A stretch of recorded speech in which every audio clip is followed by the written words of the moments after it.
Hello, friends of Studio Brûlé. This is Steve Brûlé, and it is coffee time.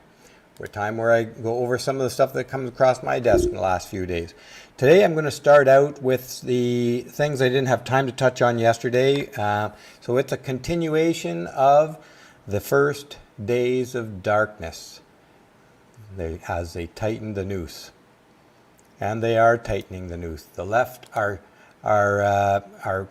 getting increasingly woke, and they're turning their wokeness into law.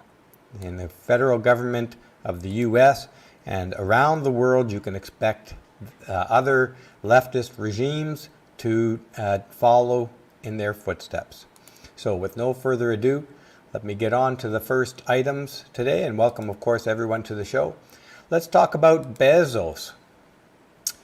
Bezos here, this is the same fellow who withheld his help to Donald Trump with the vaccine and came out on the first day of Biden's inauguration to say that he offered Amazon's help in distributing the vaccines. Of course, nobody expected Bezos to be concerned about people. But then being concerned about people is what the elite are saying. That's why they're justifying their entire lockdowns, from which they are doubling and more their respective wealths. They say that's because they are helping the people of the world. Bill Gates is the biggest as virtue signaling about how much he cares about saving people, as he doubles and triples his wealth as well. Bezos withheld his help for distributing the vaccines, specifically for political purposes, because he knows he needs to do everything he can to help Biden, because Biden will help him with his goals of expanding around the world his own power, Bezos. And remember that all of the left, I don't recall whether Bezos was one of them, but I would be very, very surprised if he wasn't one of the people saying that mail-in ballots were perfectly secure. They were a great way to go. We need mail-in ballots. And in fact, in California, I think was one of the states, but correct me if I'm wrong, that wanted to send out mail-in ballots to every single voter in the state.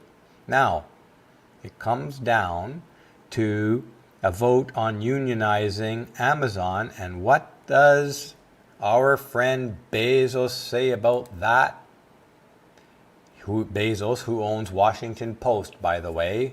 One must question why a guy with Amazon who's into Amazon Web Services and shipping products around the world wants to own a major news organization. Well, we know.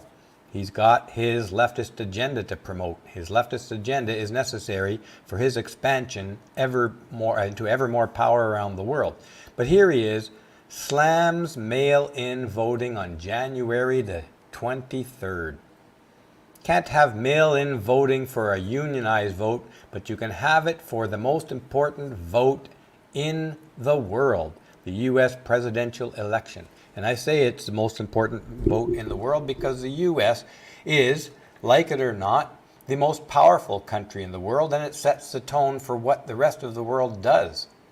Not to mention they have the largest military and 7 times the naval force of all the rest of the navies in the world combined. But that's just details. Here, let's read this article. Amazon, excuse me, which is owned by Jeff Bezos, who also owns the Washington Post, is trying to block mail-in voting for a unionization vote at an Alabama warehouse. So, Bezos doesn't like mail-in voting when it might not serve his purposes, but he loves it when it does serve his purposes. That is, to cheat and steal the election, which they did.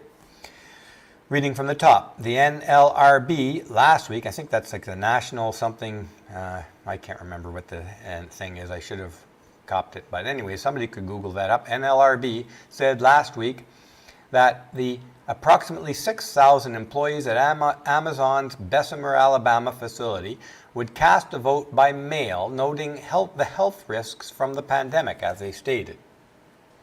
A mail-in ballot And Amazon complained that the NLRB acting regional director Lisa Henderson, quote, reached the remarkable conclusion that any level of infection or potential infection among employees counts as an outbreak. Amazon claimed that its Bessemer facility, 218 out of 7,575 employees, 7,575, and third-party workers tested positive in the 2 weeks concluding January 7th, and thus that the number did not justify canceling in-person voting. 218. That is approximately 3%. That actually is, and correct me if I'm wrong, but I think that's roughly 3% of their employees tested positive. That's actually a fairly large number. In any case, let's read on. Amazon stated, if true, facilities will be in a constant state of outbreak unless and until the virus all but disappears, with no manual elections occurring until that unknown time. Let's just think about this for a second. Amazon considers that acceptable risk, 3% tested positive at their facilities. And what they're worried about is that their facility might be into a constant state of outbreak unless and until the virus all but disappears. Think about that for a second. The rest of us are subjected to a constant lockdown until the virus is eradicated. And these people like Bezos lobbied for that around the world. Bill Gates spent $500 million lobbying for that. So in other words, Bezos believes that it's okay to lock down the peasants, but not his workers because his business can't be slowed down. He objects to such a thing as a constant state of outbreak, to which he has subjected all the rest of us. Bezos, your hypocrisy stinks all the way down here in the Dominican Republic. Let's read on. Contacted by the Journal, Amazon would only say that in-person voting was best because, quote, it provided the NLRB with a safe, confidential, and convenient proposal for associates to vote on site, which is in the best interest of all parties, associate convenience, vote fidelity. Read that one again. Vote fidelity. Vote fidelity. Associate convenience and timeliness of the vote. So it's appropriate for an Amazon unionization vote, but on-site voting is not appropriate for the presidential election. Wow. Talk about getting everything or wanting everything your way and having no shyness about it. No shame. Unbelievable. Let's read on. Bezos owned Amazon, opposes mail-in voting for union election. That's in the Daily Caller. Several of these were printing the same thing. So let's just read a couple of things from the Daily Caller here. And just bear with me 1 second. Online retail giant Amazon opposed mail-in voting for union. I think this is a bit repetitive here. Amazon's position on mail-in voting, I like this, conflicts with that of the Washington Post editorial's board position on mail-in voting. Both companies are owned by Jeff Bezos, the world's richest man. The Washington Post said during the presidential election, mail-in voting was great and secure, and is just you can't do mail-in fraud. Now they switched around. Bezos, two-faced, would-be emperor, one day one of the emperors and rulers of the entire planet Earth. As fake as it gets, as hypocritical as it gets. Here, I got this off of this fellow, Jack Posobiec's tweet. Jeff Bezos and this is a good point, Jeff Bezos is literally the top expert on mail in the country, and he doesn't trust mail-in ballot elections. What does that tell you? Amazon's entire business is around mailing stuff around the world. And Jeff Bezos doesn't touch it, doesn't want it, doesn't trust it for his own voting at his plant facilities. Well, I guess there's just nothing more to say about that. And let's look on to the next section here. And this will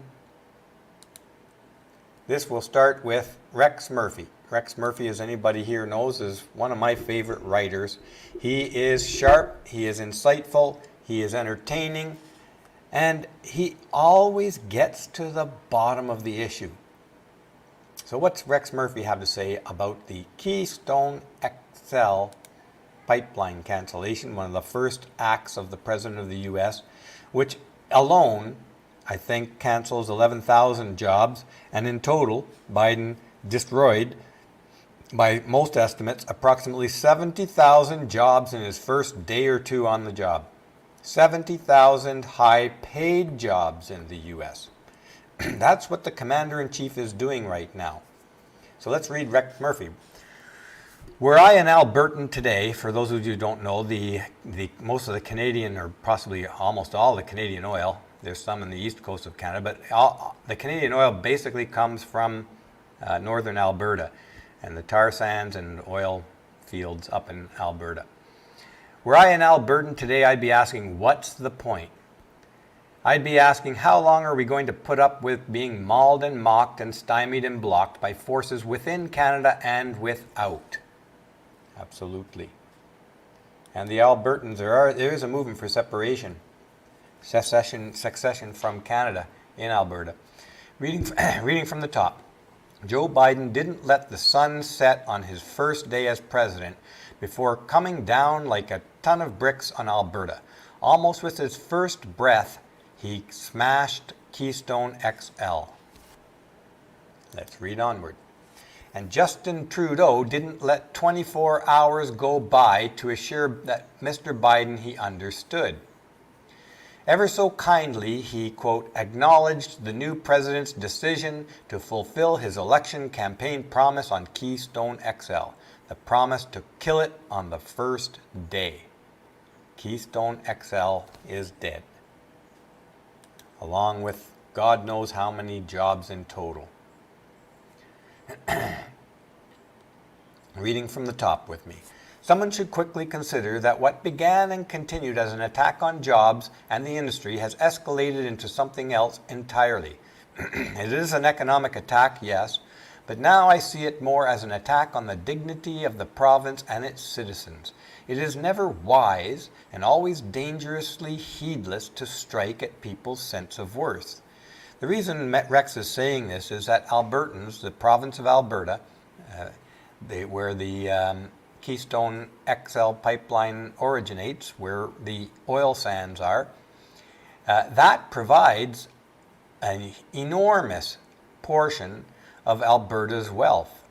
And of course, Alberta, when it's in good times, provides tax dollars to Ottawa and benefits the entire country. But Ottawa, under Trudeau, has been nothing but hostile towards Alberta, as has been a tradition with the Liberal Party in general. Albertans tend to be conservative-leaning, business-oriented, and the Liberal government in Canada tends to be socialist and communist-oriented. So they are at odds with one another. Biden, reading from the top, Biden revoked the permit for the Keystone XL pipeline as promised. In so doing, he killed some 11,000 direct jobs that the pipeline's construction was to have created, and an estimated 60,000 indirect jobs in secondary related industries. There you go, a little bit over 70,000 jobs with one signature on one of his executive orders.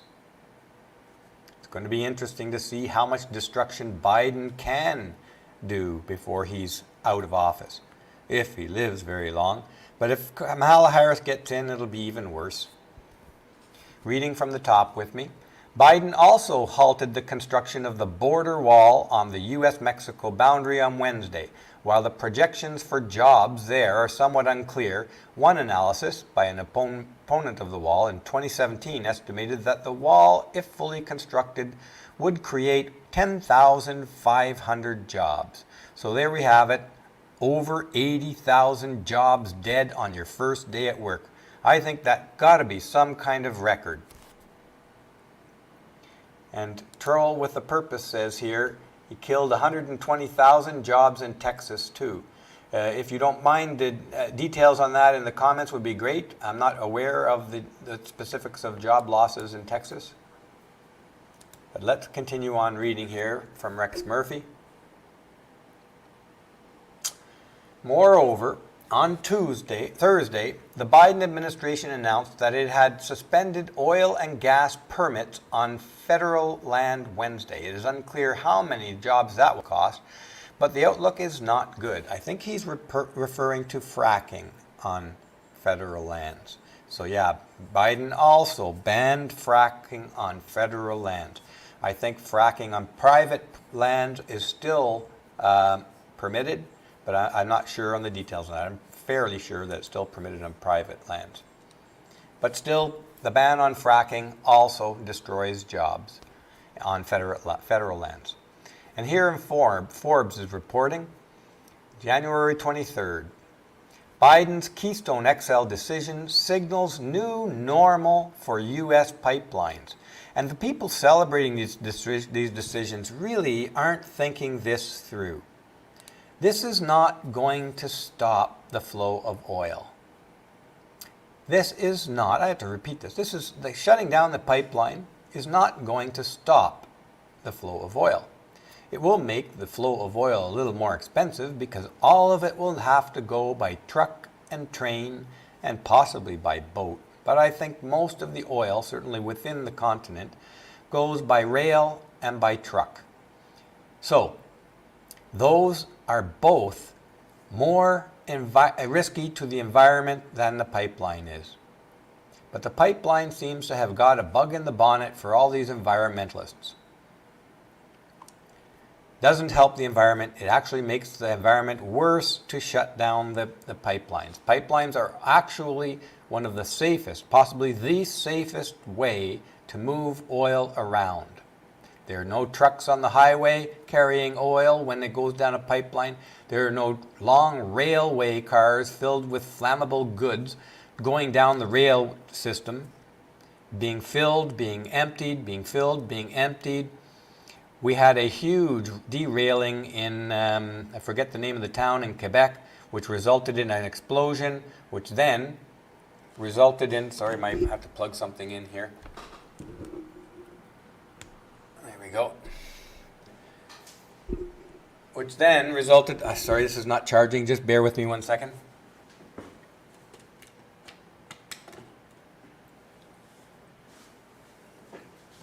Okay.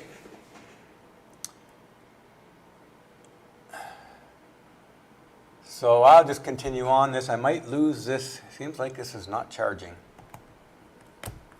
Don't know why. Am I going to lose that side screen if I can't get this settled? Just hold on with me for a second, folks.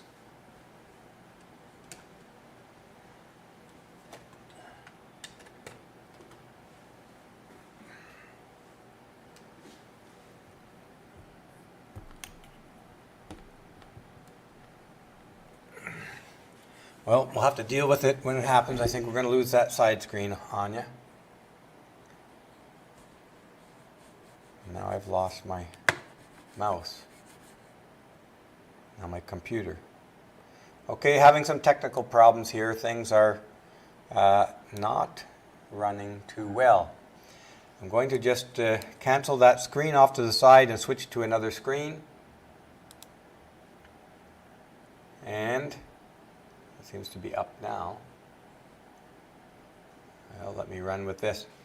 So, we had a rail derailment and a rail line in a small town in Quebec a few years back, and it burned the whole major part of the town down and quite a few lives lost. That's what happens. That's the risks of railways. When rail lines derail, there's an enormous environmental problems. When trucks go down the highway, there are increased risks of accidents, and truck accidents can result in spills as well. Anyways, enough said about that. Let me move on here. Reading from the top, in a statement reminiscent of Barack Obama's famous admonition that West Virginia coal miners losing their jobs should learn to code, Transportation Secretary nominee Pete Buttigieg stated during his confirmation hearing this week that union workers who have been or expected to be employed on the Keystone XL pipeline project should simply get other jobs, saying, "We're very eager to see those workers continue to be employed in good-paying union jobs, even if they might be different ones." These guys, these politicians, are so out of touch, usually, as is the case here, that they don't realize how hard it is, especially for people who have committed to a career in an area that's shut down, to find other high-paid jobs. You don't just walk out your front door and walk into another high-paid job. But these guys like Pete Buttigieg, who have had a silver spoon in his mouth all his life, has never had an experience of struggling to get a decent job. So these kinds of comments, these are very much like "let them eat cake" from Marie Antoinette. No connection with the struggles of the very people they are ruling over, and they rule over them with indifference to their struggles. Let's read on. Thus, does the future cabinet member reflect the Biden-Harris administration's indifferent attitude towards the domestic oil and gas industry in general, and this key $8 billion energy infrastructure project specifically? News of the cancellation of this cross-border permit was by and large treated as a sort of business-as-usual matter, but it is in fact an extraordinary act of executive fiat that has few peacetime precedents in American history. Yeah, very few American presidents were willing to be so cavalier about just destroying jobs, good jobs. But this is what it's all about. Since the beginning of 2020, it's been about destroying the economy. The leftists want a one-world government. They have to make the people suffer in order for the people to beg for help. And they're doing this at an amazingly quick rate. This is a map of the XL pipeline. The original one, this is built. The black parts are already built. Now the proposed ones to build are this direct route here and this extra bit down to Houston in Port Arthur. Those are the parts that were canceled. Reading onward. Barring a successful challenge to Biden's order, all of those jobs are gone, noted Buttigieg. I don't know how to pronounce that name. Anyways, Buttigieg or something. And his advice that the workers simply seek other employment. Wouldn't that be so easy? Buttigieg can just go to his bank and say, give me a little bit more of my inheritance money. I just don't need much. $50 million should get me through this year. I don't know for sure if he's super rich or not. But the guy does not seem to have a clue of what's going on with regular people. So, let's move on. That was the bit about Rex Murphy. I just have to pop this up here because I have lost my side screen. And so now we're going to talk about the National Post. And this one here, folks, I find a little bit more disturbing than other stuff because this has kind of been our focus here on Studio Burley since the very beginning. Freedom of speech, presumption of innocence. In this case, freedom of speech. And this explains a lot. And this should also make you worry for the future of all freedom of speech. Because this, let me just get right into it and you'll see what I mean, I'm sure. Canadians, this is according to National Post, January 25th, 2 days ago. Canadians want online hate and racism curbed, even at the cost of freedom of speech, a poll finds, and not by a small minority. Now, Christopher Hitchens, I think, laid out the best argument against banning or criminalizing hate speech and racism. I think they're talking about racism here as it relates to speech. But Christopher Hitchens, in a debate some years ago before he died, ultimately his debate came down to this question. Who would you trust to determine what is hate speech? For that matter, who would you put in the position of power to determine what is racist speech?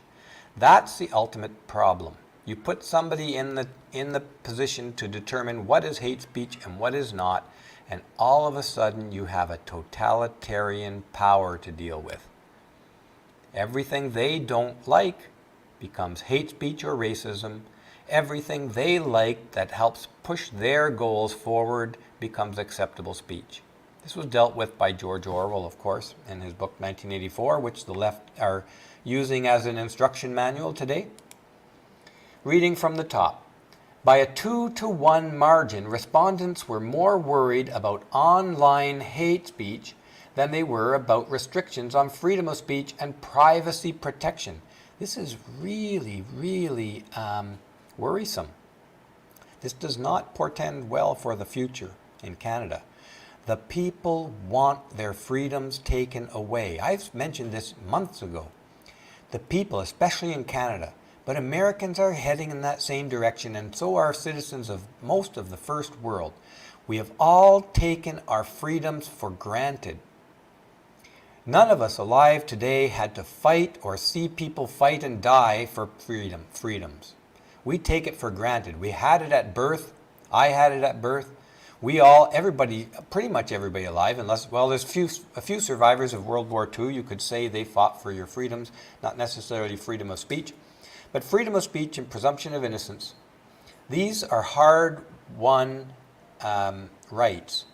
For over centuries or thousands of years, these were rights. I think the Magna Carta is one of the things back in the early second millennium, like 1100 or 1200. Anybody can correct me if I'm wrong on these things here, these dates. But anyways, that was one of the early legal rights written around this topic. So, the fact that the electorate wants their freedom of speech restricted means that their freedom of speech will be taken away one day.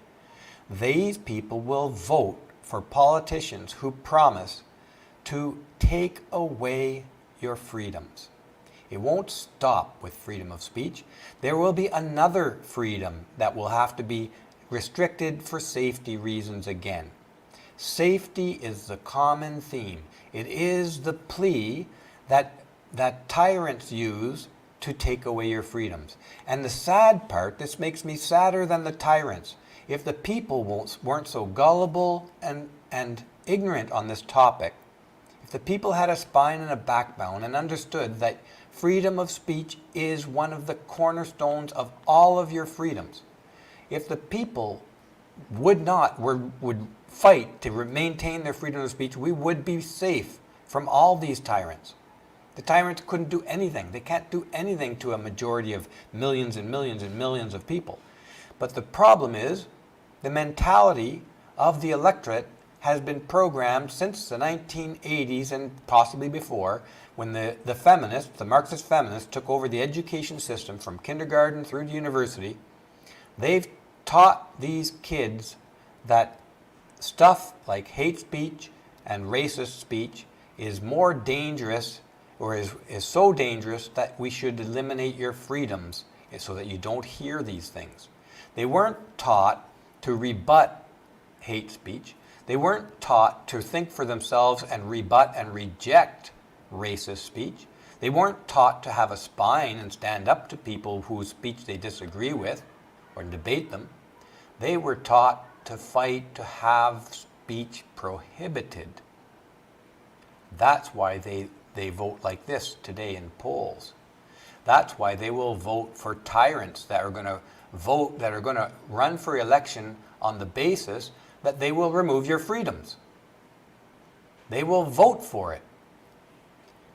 We're not going to be trammeled with tanks and guns and armies to have our rights taken away. We're going to see the younger generations vote, willingly give up their rights and freedoms. Let's move on. Here from the same article. Respondents were asked, when it comes to regulating hate speech online, which of the following comes closest to your view? They were given two options. Let's read them. I worry more about the impact of hate speech and racism on people it harms and the impact on society overall than on limits to people's freedom of speech or protecting privacy. Was selected by 69% of respondents. 69% of respondents say that hate speech and racism harms society, and that issue is more important than your right to speak. Well, they won't see what hit them when their right to criticize those in power is taken away from them. Your freedom of speech is the only thing that allows, that enables us to stand up to power. It's the freedom of speech that does that. This erosion of the protection of freedom of speech portends very badly for all of the Western world. Reading from the top, 31% of respondents selected, quote, I worry more about governments and social media companies being able to limit the rights of citizens to express themselves and protecting the privacy of users than the impact of hateful or racist behavior online. Good, but that is nowhere enough. 31%. We've lost. We're losing the minds and hearts of freedom-loving people. Well, what can I say? You don't love your freedom, you won't have your freedom. You don't protect your freedom, you don't defend it, you don't value it, you won't have it for very much longer. That's what it comes down to. And look who they're suggesting, even in this, who they're putting in control of the speech. Social media companies. When you read that and you say, oh, I'm not that worried about governments and social media companies being able to limit the rights of citizens to express themselves, if that doesn't wake you up, if you're not worried about that, we're in big, big trouble. The 1,000 Years of Darkness. I started watching the documentary The Social Dilemma last night, and it's on Netflix. I highly recommend you watch it. It is very good in most things. I haven't finished watching it yet.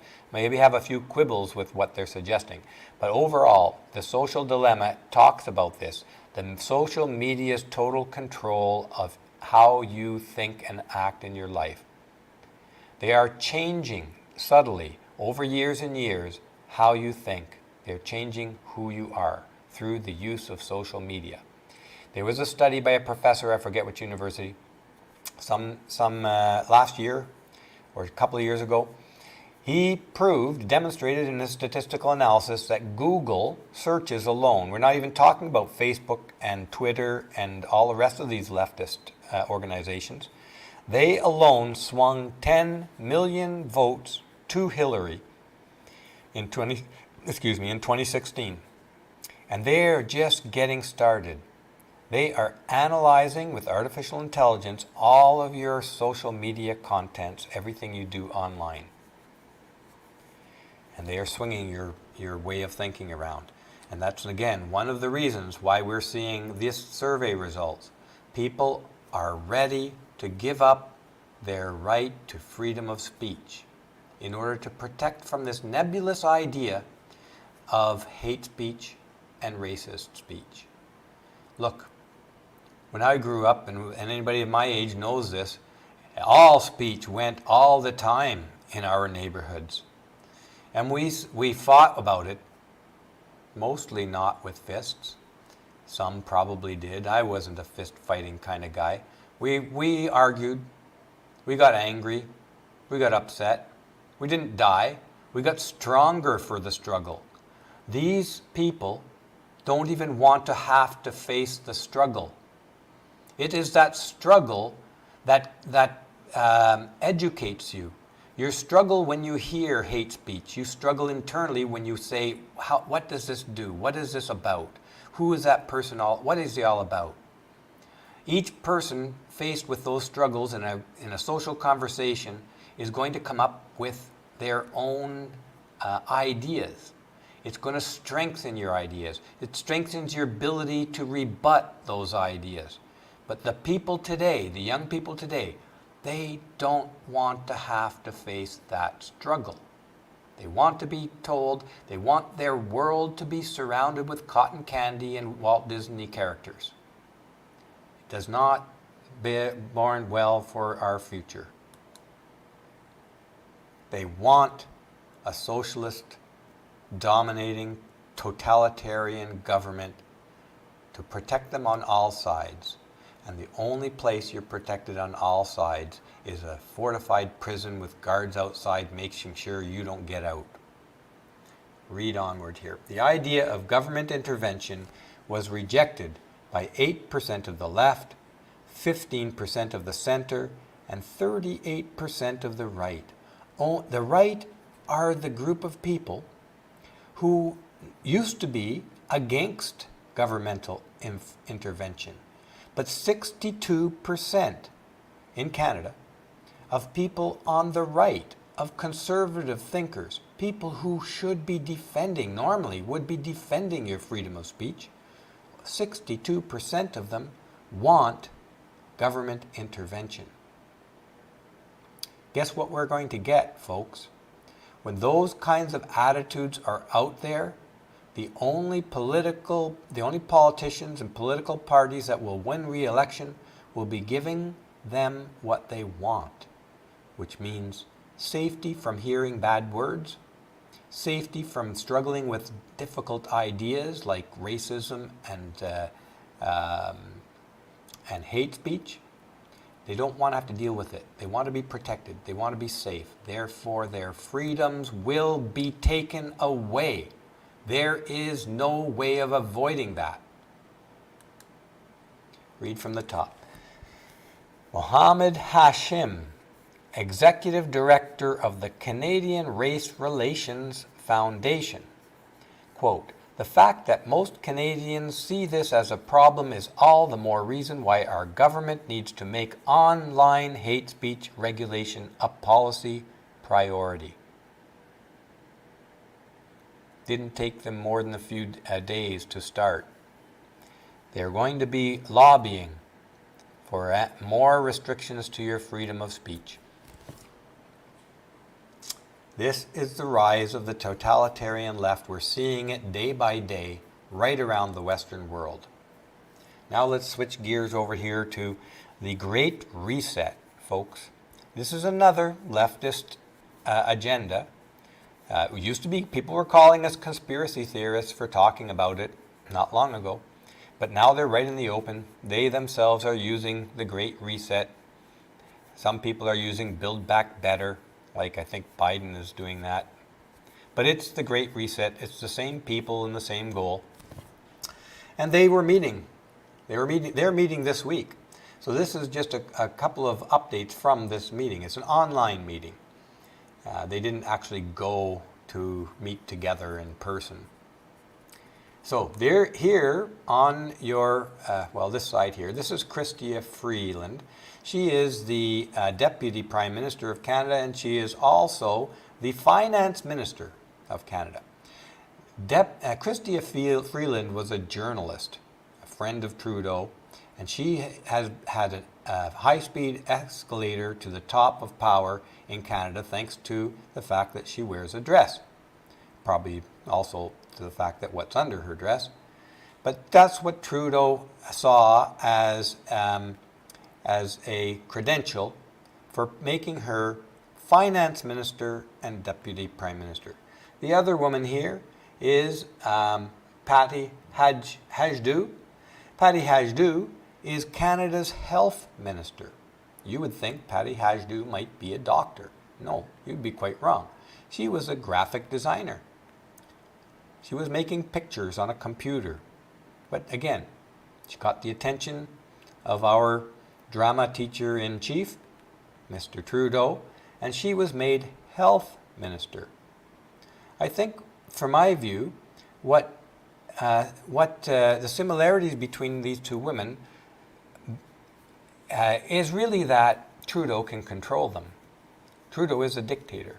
Nobody with any kind of independent thought is going to be in Trudeau's inner circle. So, they also happen to be females, and Trudeau is a feminist, and he insisted that Canadian government is going to be a feminist government, and so his selections were based on whether you wear, well, what's under your clothes. That's what accounts to qualifications in Canada. But let's get into the details here. Freeland is scheduled to participate in an Implementing Stakeholder Capitalism panel Tuesday evening, which aims to examine, quote, how investors and governments can work together to advance stakeholder capitalism in their region. Remember, Freeland is a journalist.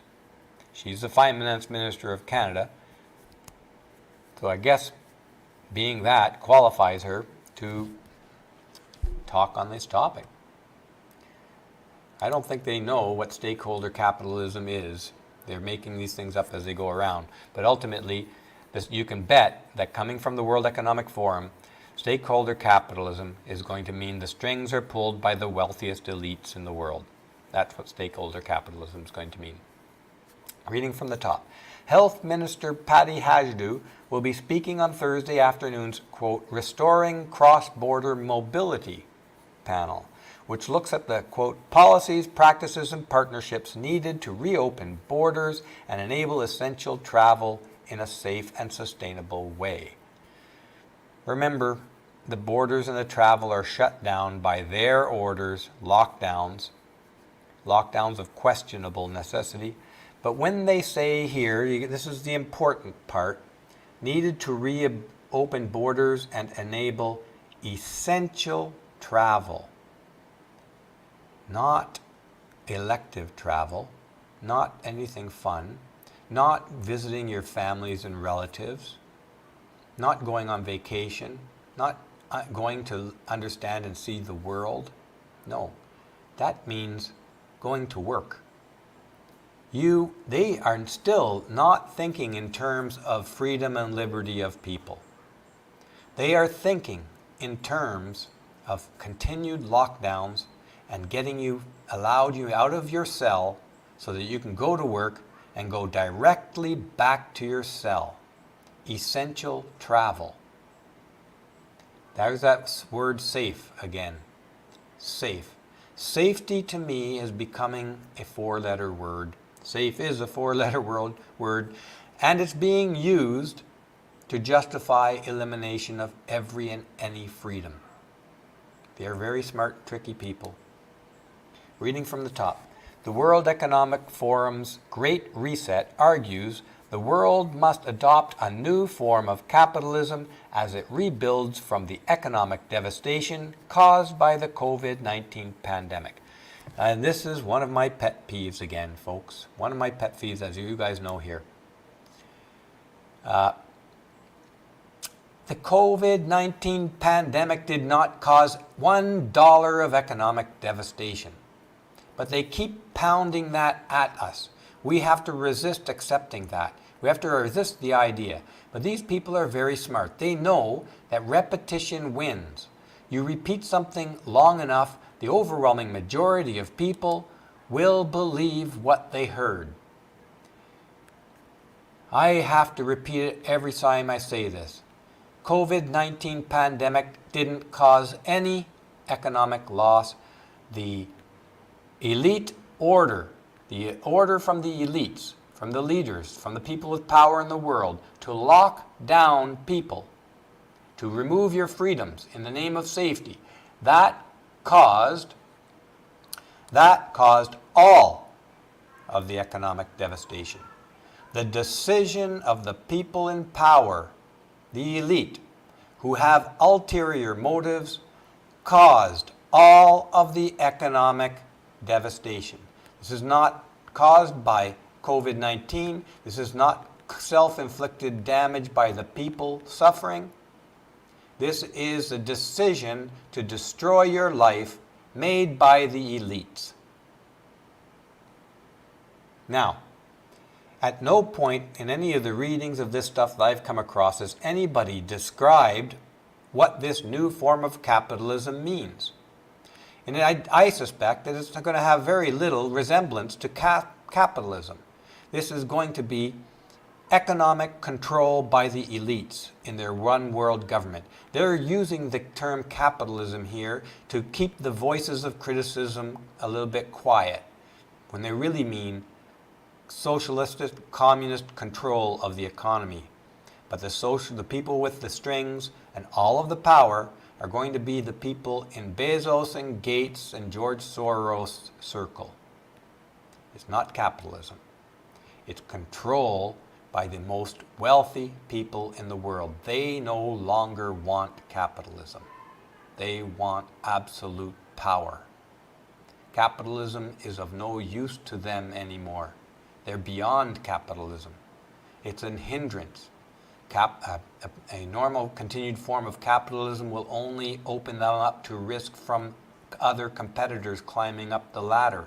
They want to pull that ladder up or burn it or toss it down. This is not a new form of capitalism. This is a new form of socialism with the elite pulling all the strings. Reading from the top. And this is very revealing, folks. Remember that China played with capitalism in Hong Kong. What did China do and when they took over Hong Kong? Who controls capitalism in China? Well, guess who is the first keynote speaker at this forum? This should be alarming to everybody. We are in lockdowns justified by the Chinese flu, the China flu, the Wuhan flu, the very flu in which we're supposed to be prohibited from using those terms. Biden's put in another executive order, we'll talk about that shortly, prohibiting us from calling it that. But who do they choose as a keynote speaker at this time? The leader of the Chinese Communist Party to deliver the keynote speaker. Let this sink in. The economies here are all shut down by the elite and their decisions using the excuse of the virus from China, and the World Economic Forum chooses the Chinese chairman Xi Jinping to deliver the keynote speech. Unbelievable. Let's read this again. The week's first keynote speaker was Chinese Chairman Xi Jinping, who spoke about the importance of expanding globalization and supporting the United Nations-led world order.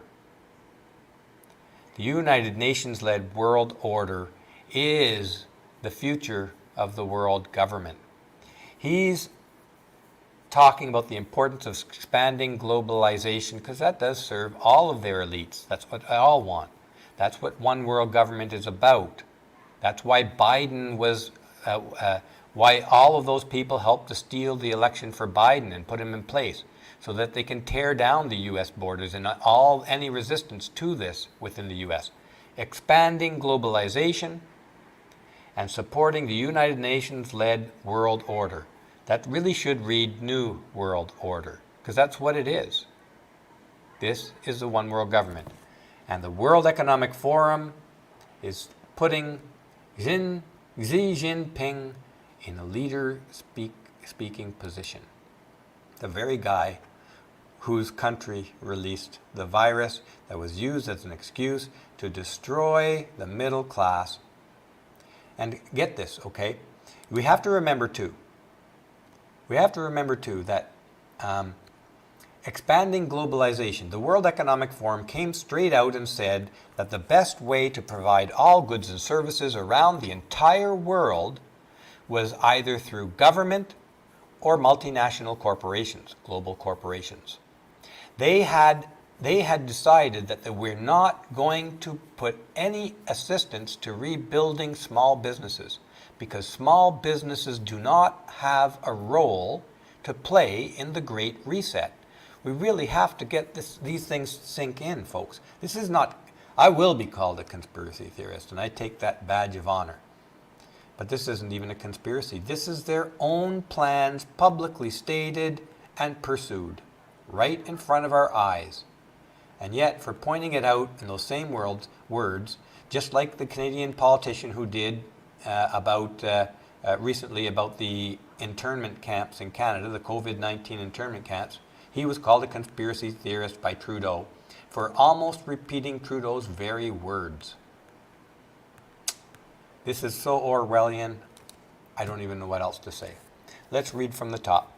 UN Secretary General Antonio Guterres spoke Monday afternoon calling for countries to embrace a new social contract and global deal. A new social contract and global deal. Global social contract. Global socialism.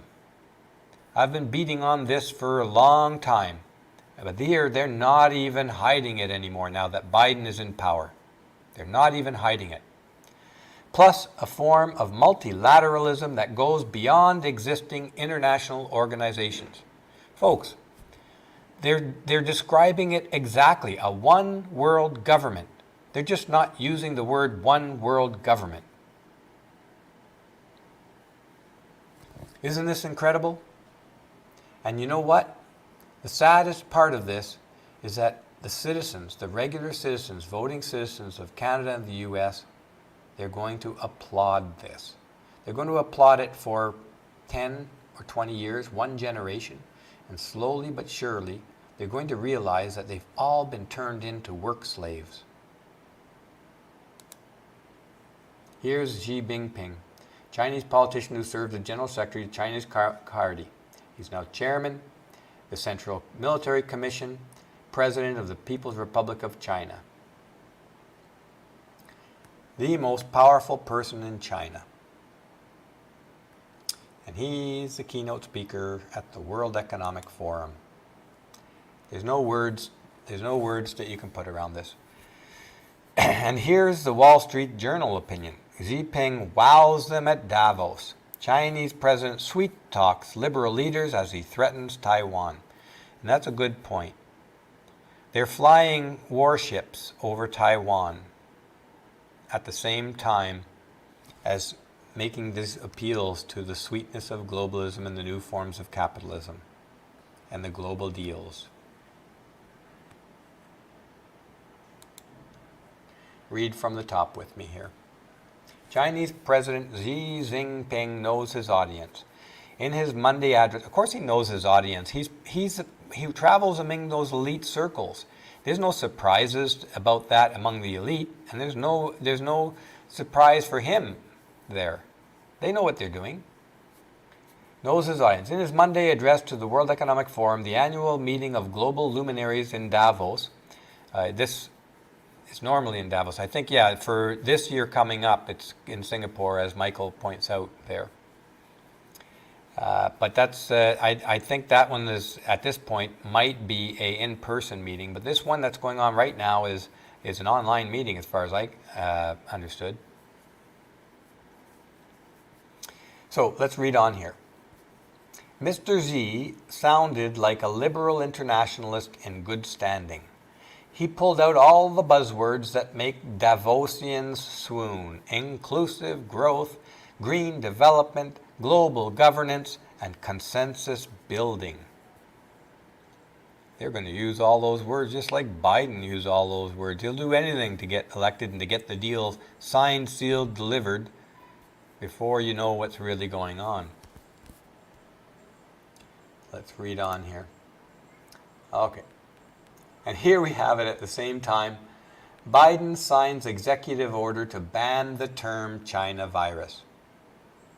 The leader of the country released the China virus, which was used as an excuse to destroy the economies around the world.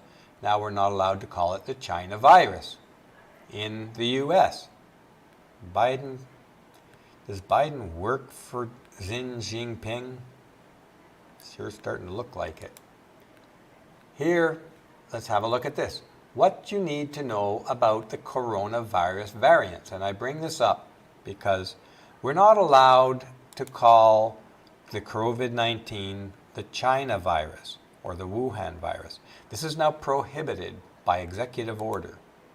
But how do they refer to the new variants?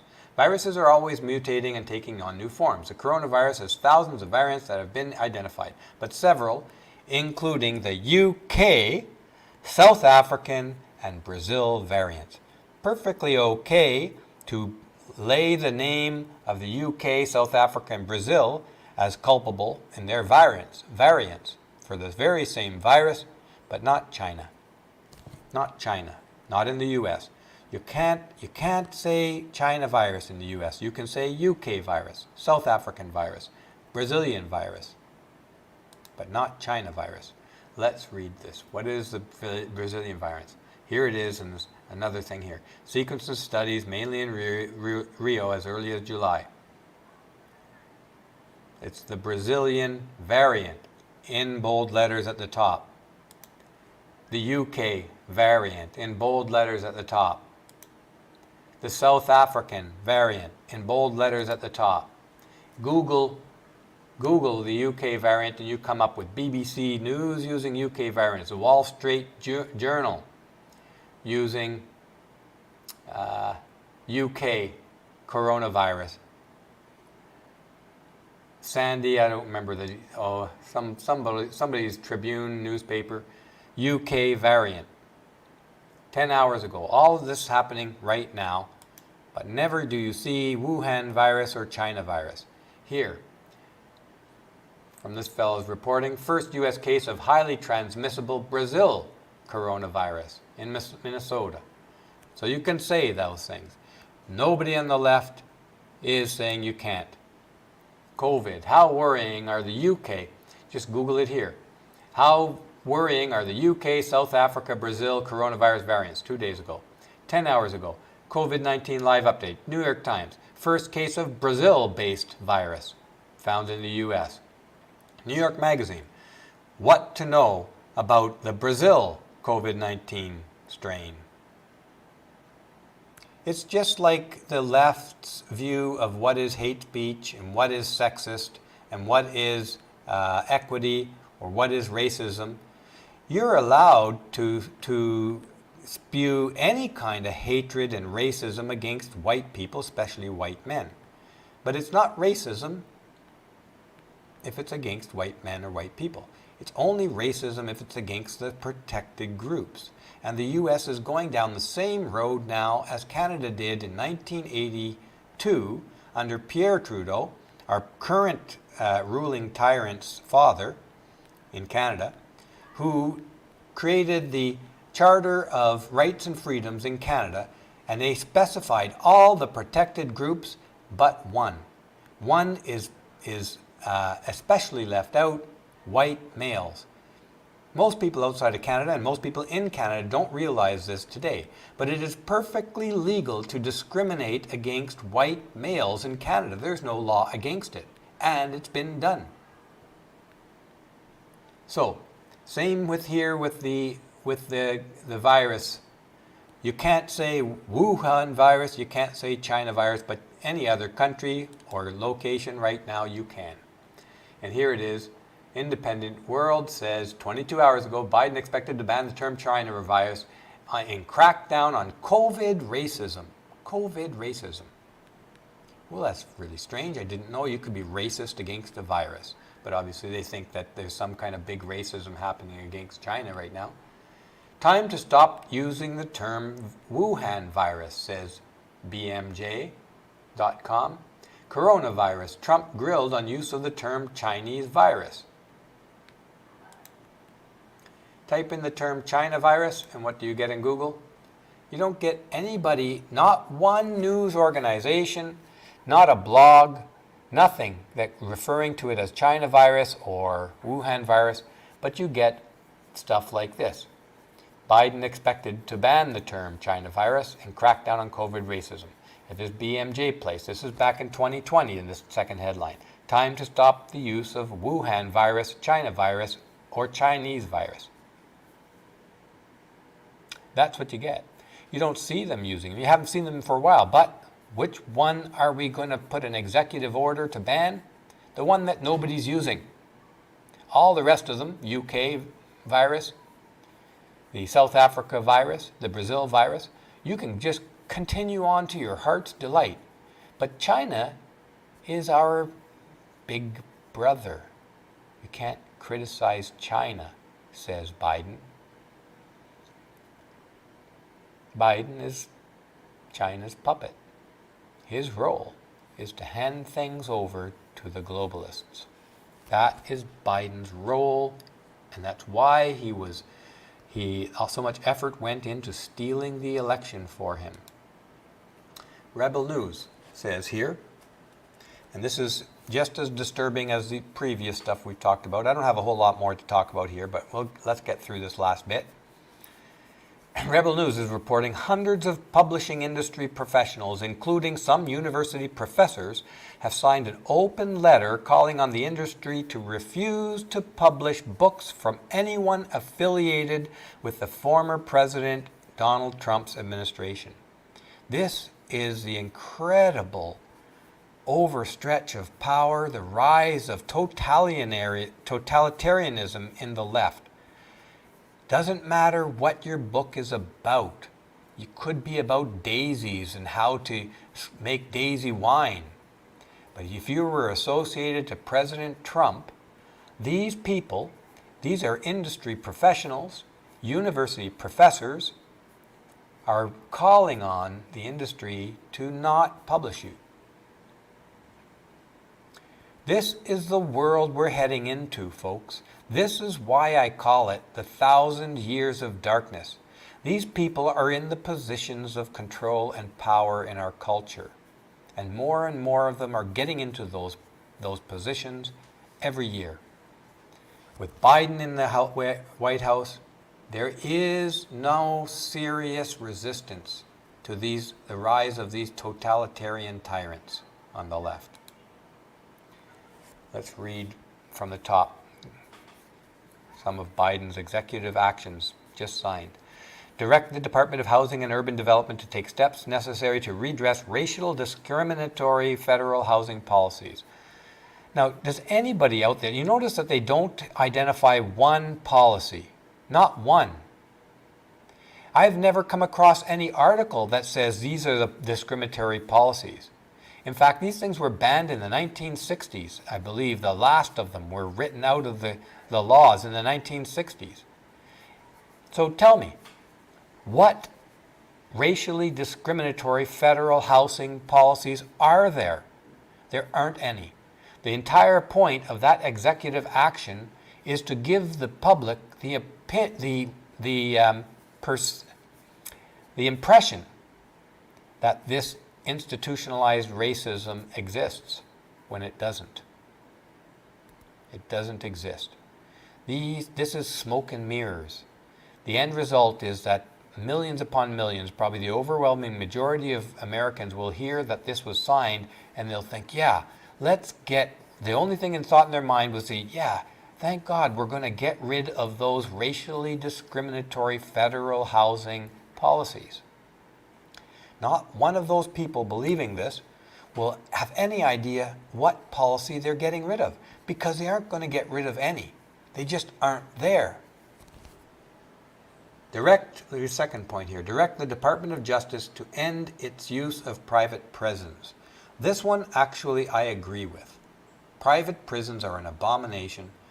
They're presenting it here as if this is affecting minorities, to the extent that there are more minorities in prison, more black people specifically in prison, it disproportionately affects them. But that's not the point. Private prisons, I think I've talked about this in the past, are an abomination. There is a financial profit incentive in private prisons, and it has driven judges to take bribes to convict innocent people to drive up the profit of the private prisons. If there's anything that needs to be funded by the government tax dollars, it's prisons. Prisons for profit will only lead to an incentive to corruptly put more innocent people in prison, which Kamala Harris did.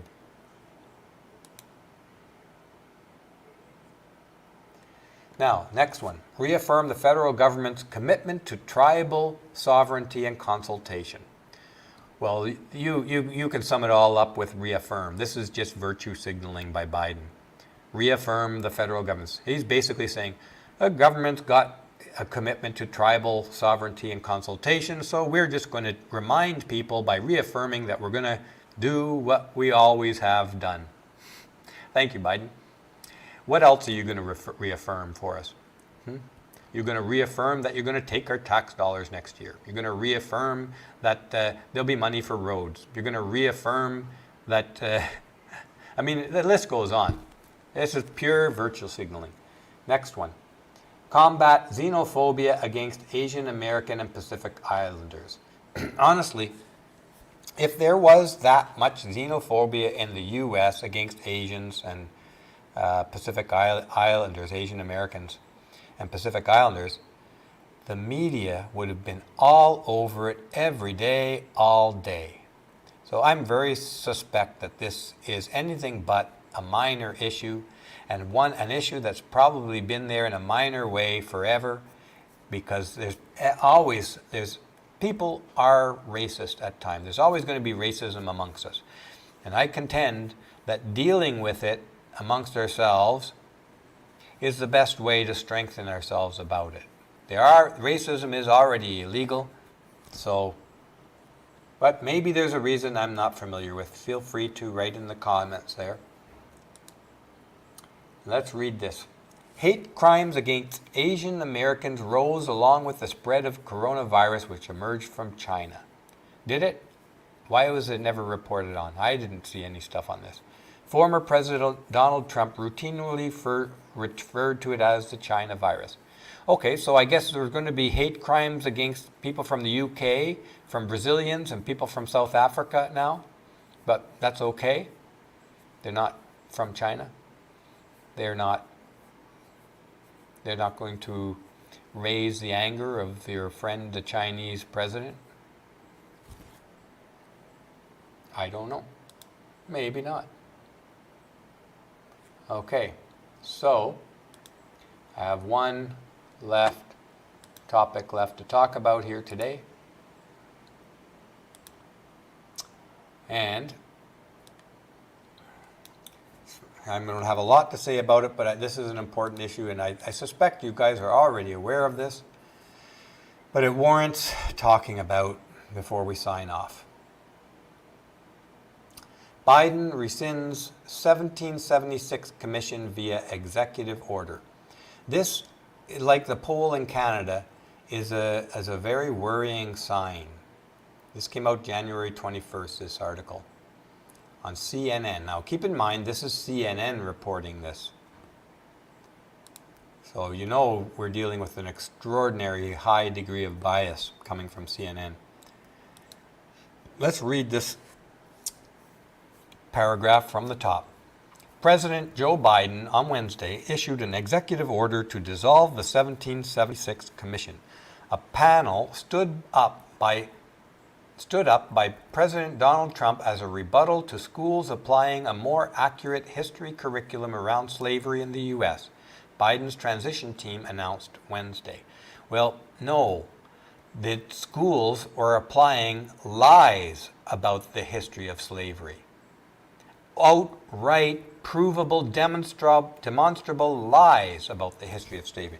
That is why the 1776 Commission was created. Now let's read on.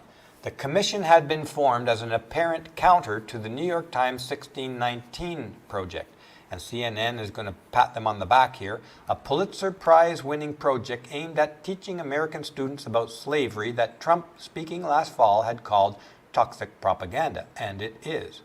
The 1619 Project, by the way, the 1619 Project pretends that the whole U.S.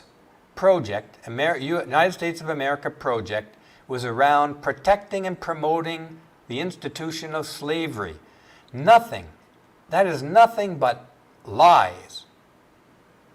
Now, I did if you want to look into some of the history of the U.S., I talk about 1609 when the first boats arrived into on the shore of the eastern coast of North America. Look at my video, it's 1 hour long, The History of Feminism, the birth of feminism, the birth of feminism.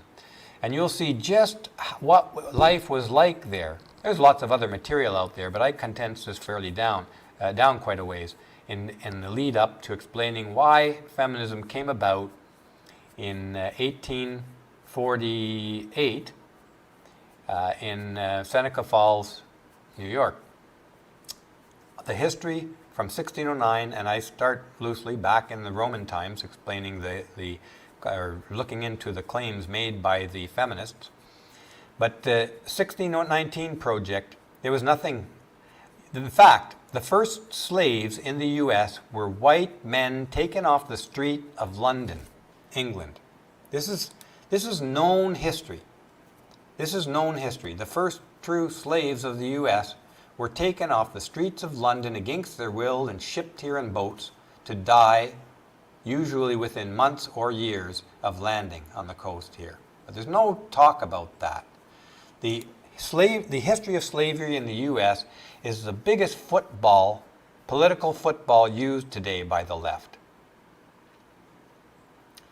So the 1619 Project lies about it in order to push the goals of organizations like Black Lives Matter, to pretend that the U.S. is this hotbed cesspool of racism, and its entire reason for being was about promoting racism, slavery.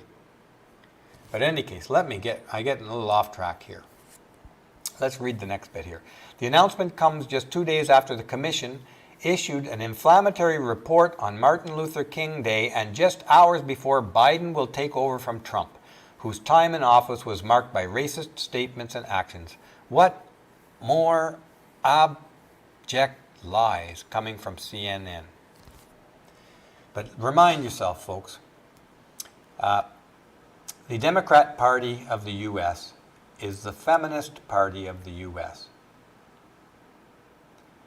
Black Lives Matter is a feminist movement. The 1619 Project, coming from New York Times, is also a feminist organization. So when you look at the video, The Birth of Feminism, you'll understand just how much lying is going on here. But let's read on here, because there's more unconscionable lies being told.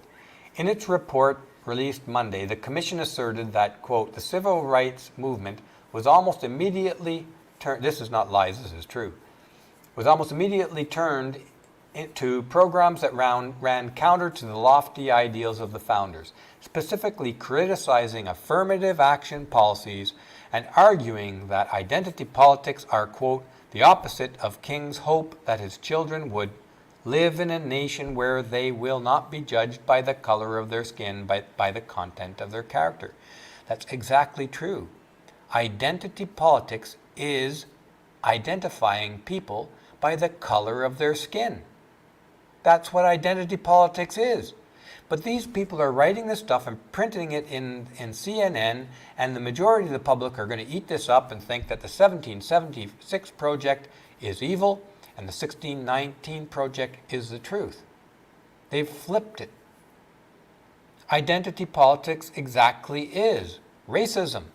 It is exactly what Dr. King was fighting against. Judging people by their identity, the color of their skin. The left has created so many identities now that there's no need to look at the content of somebody's character. In fact, in Canada, you can see that Trudeau's cabinet was made up entirely because of their color of their skin and their gender, not the content of their character, not their credentials or their qualifications to do the job, their performance. This is the opposite of what Dr. King wanted. And Biden has canceled the 1776 project in favor of the 1619 project. Basically doing exactly what King fought against. Judging people by the color of their skin, not the content of their character. This is the direction of the world. This is the doublespeak. This is the Orwellian world that the left is bringing upon us. Totalitarianism. Reading from the top. A radical women's liberation movement reimagined America as a patriarchal system, asserting that every woman is a victim of oppression by men. The Black Power and Black nationalist movements reimagined America as a white supremacist regime. Meanwhile, other activists constructed artificial groupings to further divide Americans by race, creating new categories like Asian American and Hispanic to teach Americans to think of themselves in terms of group identities and to rouse various groups into politically cohesive bodies. I don't think I could find a more concise and accurate description of what the birth of the identity politics and its dangerous nature than that. And the and the left are saying that that's not what's going on. This is like putting an orange in front of your face and saying, this is not an orange. You say it enough, over and over and over again, and you punch somebody in the face every time they say it's an orange. Eventually, they're going to say, I don't see an orange.